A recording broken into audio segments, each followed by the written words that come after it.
Bismillahirrahmanirrahim. Assalamualaikum warahmatullahi wabarakatuh. Hai Ananda Ustazah yang soleh dan soleha, bagaimana kabarnya pada hari ini? Semoga selalu sehat dan tetap semangat belajar ya. Sebelum belajar jangan lupa berdoa ya nak. Bismillahirrahmanirrahim. Rabbi zidni ilma warzuqni fahma. Amin. Ananda Ustazah, hari ini kita belajar tematik tema 2 tentang menyayangi tumbuhan dan hewan. Subtema 1 tentang manfaat tumbuhan bagi kehidupan manusia. Pembelajaran 1 dan 2. Adapun tujuan pembelajaran kita pada hari ini yaitu peserta didik dapat membaca dan mengidentifikasi informasi dari isi dongeng dengan tepat. Peserta didik dapat menemukan pesan moral dalam dongeng yang didengar. Dan peserta didik dapat menemukan arti penting dari bersyukur dan berterima kasih kepada makhluk hidup. Serta peserta didik dapat menemukan sifat pertukaran pada penjumlahan dengan tepat. Allah menciptakan beragam jenis tumbuhan. Tumbuhan bermanfaat bagi kehidupan manusia dan hewan. Manfaat tumbuhan diantaranya sebagai sumber makanan, bahan baku industri, peralatan rumah tangga, bahan pakaian, pewarna alami, dan kesehatan. Nah, dapatkah kamu bayangkan apa yang terjadi jika tidak ada tumbuhan di sekitar kita? Nah, kita dapat memperoleh informasi mengenai tumbuhan dengan membaca teks tentang tumbuhan, atau bisa juga kita membaca cerita atau dongeng yang mengisahkan tentang tumbuhan. Dongeng adalah cerita yang tidak benar-benar terjadi, tetapi mengandung pesan moral. Cerita dongeng ada yang mengisahkan tentang manusia, hewan, ataupun tumbuhan. Nah, sekarang kita akan membaca sebuah dongeng mengenai pohon apel yang tulus. Pohon apel yang tulus. Dahulu kala ada sebuah pohon apel besar. Ada seorang anak laki-laki bermain di sekitar pohon itu. Dia sangat menyayangi pohon itu. Pohon itu juga senang bermain bersamanya. Waktu berlalu, anak laki-laki itu tumbuh dewasa. Suatu hari, ia datang kembali. Pohon apel menyambutnya dengan gembira. "Ayo, bermainlah bersamaku," ajak si pohon apel. "Ah, aku tak punya waktu untuk bermain. Kami membutuhkan rumah untuk tempat tinggal. Bisakah kau membantuku?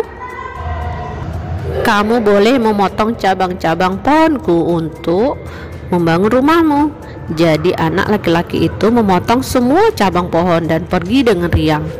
Pohon apel itu senang melihat temannya bahagia. Tapi dia tak pernah kembali sejak saat itu. Pohon apel kembali merasa kesepian dan sedih. Akhirnya laki-laki itu kembali lagi. Laki-laki itu dan pohon apel sekarang sudah sama-sama tua. "Aku sudah tak bisa memberikan apa-apa," kata pohon apel. "Tidak apa-apa, aku hanya membutuhkan sebuah tempat untuk beristirahat," jawab laki-laki itu. "Baik, sisa batang pohon tua adalah tempat terbaik untuk bersandar dan beristirahat. Duduklah di sini bersamaku dan istirahatlah," kata pohon apel. Laki-laki itu pun duduk bersandarkan pada batang pohon yang masih tersisa. Pohon apel pun menangis bahagia. Akhirnya mereka pun bersama lagi. Dari dongeng tadi kita akan menjawab beberapa pertanyaan.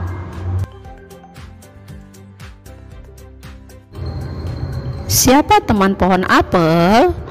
Ya, benar, teman pohon apel adalah seorang anak laki-laki. Apa yang dirasakan pohon apel saat bermain bersama temannya? Yang dirasakan pohon apel saat bermain bersama temannya yaitu senang.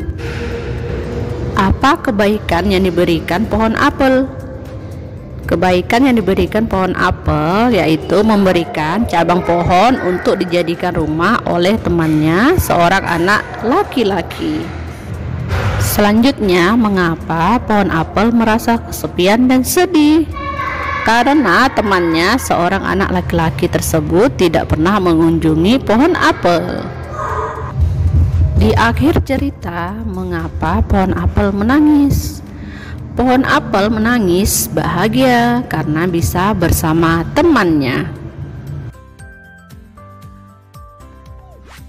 Setelah membaca dongeng pohon apel yang tulus, kita ketahui unsur-unsur intrinsik pada dongeng. Di antaranya temanya sebuah ketulusan. Tokohnya pohon apel dan anak laki-laki. Penokohannya pohon apel yang baik hati dan anak laki-laki yang suka meminta. Latarnya latar tempat di kebun, alurnya maju. Selanjutnya kita akan membaca dongeng mengenai pengembara dan sebuah pohon. Dua orang pengembara berjalan di sepanjang jalan yang berdebu dan tandus di hari yang sangat panas. Tidak lama kemudian mereka menemukan sebuah pohon besar. Dengan gembira keduanya lalu berteduh dari teriknya sinar matahari di bawah naungan daun-daun pohon besar yang lebat. Saat beristirahat mereka melihat ke atas pohon. Salah seorang pengembara berkata kepada teman seperjalanannya, "Betapa tidak bergunanya pohon besar ini. Pohon ini tidak memiliki buah sehingga tidak berguna untuk manusia sama sekali." Pohon besar tersebut lalu berkata, "Kamu manusia yang tidak tahu berterima kasih." Pohon itu berkata lagi, "Kamu datang dan bernaung di bawah daun-daunku. Kamu menikmati teduhnya perlindungan cabang dan daunku. Kamu masih menyebutku tidak berguna sama sekali." Setelah kita membaca dongeng pengembara dan sebuah pohon, kita belajar untuk selalu bersyukur. Sikap bersyukur dapat ditunjukkan dengan menyayangi makhluk hidup. Tuhan menciptakan makhluk hidup dengan tujuan tertentu. Setiap makhluk hidup bermanfaat untuk makhluk hidup lainnya. Tumbuhan bermanfaat untuk manusia. Hewan juga memiliki banyak manfaat untuk manusia. Nah, selanjutnya bagaimana sikap kita terhadap tumbuhan dan hewan? Sikap kita terhadap tumbuhan dan hewan yaitu kita harus saling menjaga keberadaannya. Kita tidak boleh merusak tumbuhan dan hewan ya nak. Selain itu, sikap bersyukur bisa kita tunjukkan dengan cara mengucapkan terima kasih kepada seseorang yang telah membantu kita. Misalnya, kita berterima kasih kepada orang tua kita karena sudah membesarkan kita dengan baik. Orang yang bersyukur adalah orang yang memiliki sikap rendah hati, dan sebaliknya, orang yang tidak bersyukur adalah orang yang sombong. Nah, Ananda Ustazah, siapa yang tahu bagaimana cara kita berterima kasih kepada tumbuhan? Ya, benar. Cara kita berterima kasih kepada tumbuhan yaitu dengan merawat tumbuhan dengan baik. Misalnya, memberi air, memberi pupuk dan sinar matahari yang cukup. Nah, bagaimana pula cara kita berterima kasih kepada hewan, nak? Ya, benar. Cara kita berterima kasih kepada hewan yaitu dengan cara memberi makan dan minum, memberi kandang yang bersih, dan lainnya. Bentuk lain dari sikap bersyukur adalah selalu menjaga kesehatan. Menjaga kesehatan bisa kita lakukan dengan cara rutin melakukan olahraga. Dan dengan berolahraga, tubuh kita akan menjadi lebih segar. Nah, Ananda Ustazah, kita ketahui orang yang pandai bersyukur akan disukai oleh Allah dan teman-teman kita. Nah, kita ketahui unsur-unsur intrinsik pada dongeng pengembara dan sebuah pohon, yaitu tokoh, dua orang pengembara, dan sebuah pohon besar. Penokohannya, salah satu pengembara sifatnya suka mencela, dan pohon besar sifatnya baik. Dan amanat yang kita peroleh yaitu harus menghargai orang lain dan tidak boleh menjelekkan orang lain, ya nak. Selanjutnya kita akan belajar tentang sifat pertukaran pada penjumlahan, yaitu dilakukan penukaran tempat tetapi hasilnya tetap sama, ya nak. Ayo kita simak contoh berikut. Kita ketahui pada kotak pertama terdapat 35 helai daun, dan pada kotak kedua terdapat 15 helai daun. Maka ketika kita jumlahkan 35 ditambah 15 helai daun, hasilnya adalah 50 helai daun kering. Nah, selanjutnya kita coba balikkan atau kita tukar, ya nak, tempatnya. Tadi ada 35 helai daun ditambah 15 helai daun.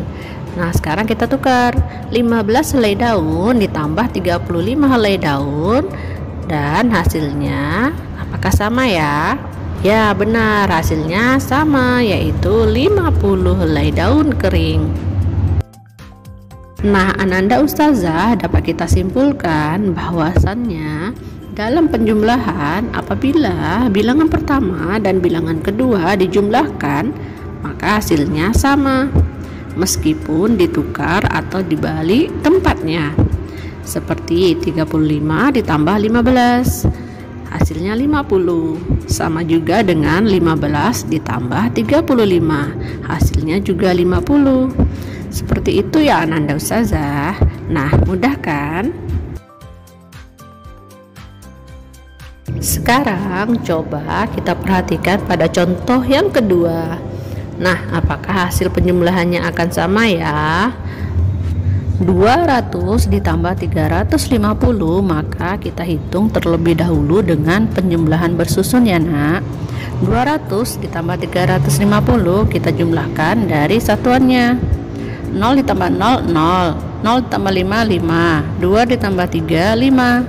Jadi hasilnya 200 ditambah 350 sama dengan 550.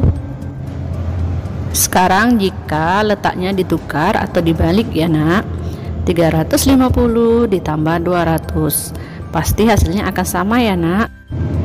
Kita buktikan dengan penjumlahan bersusun. 0 ditambah 0, 0, 5 ditambah 0, 5, 3 ditambah 2, 5.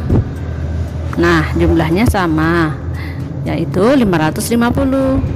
Jadi 200 ditambah 350 sama dengan 350 ditambah 200. Baiklah Ananda Ustazah, demikianlah pembelajaran tematik kita pada hari ini. Semoga bermanfaat dan tetap jaga kesehatan, ya nak. Sampai jumpa di pembelajaran berikutnya. Wassalamualaikum warahmatullahi wabarakatuh. Thank you.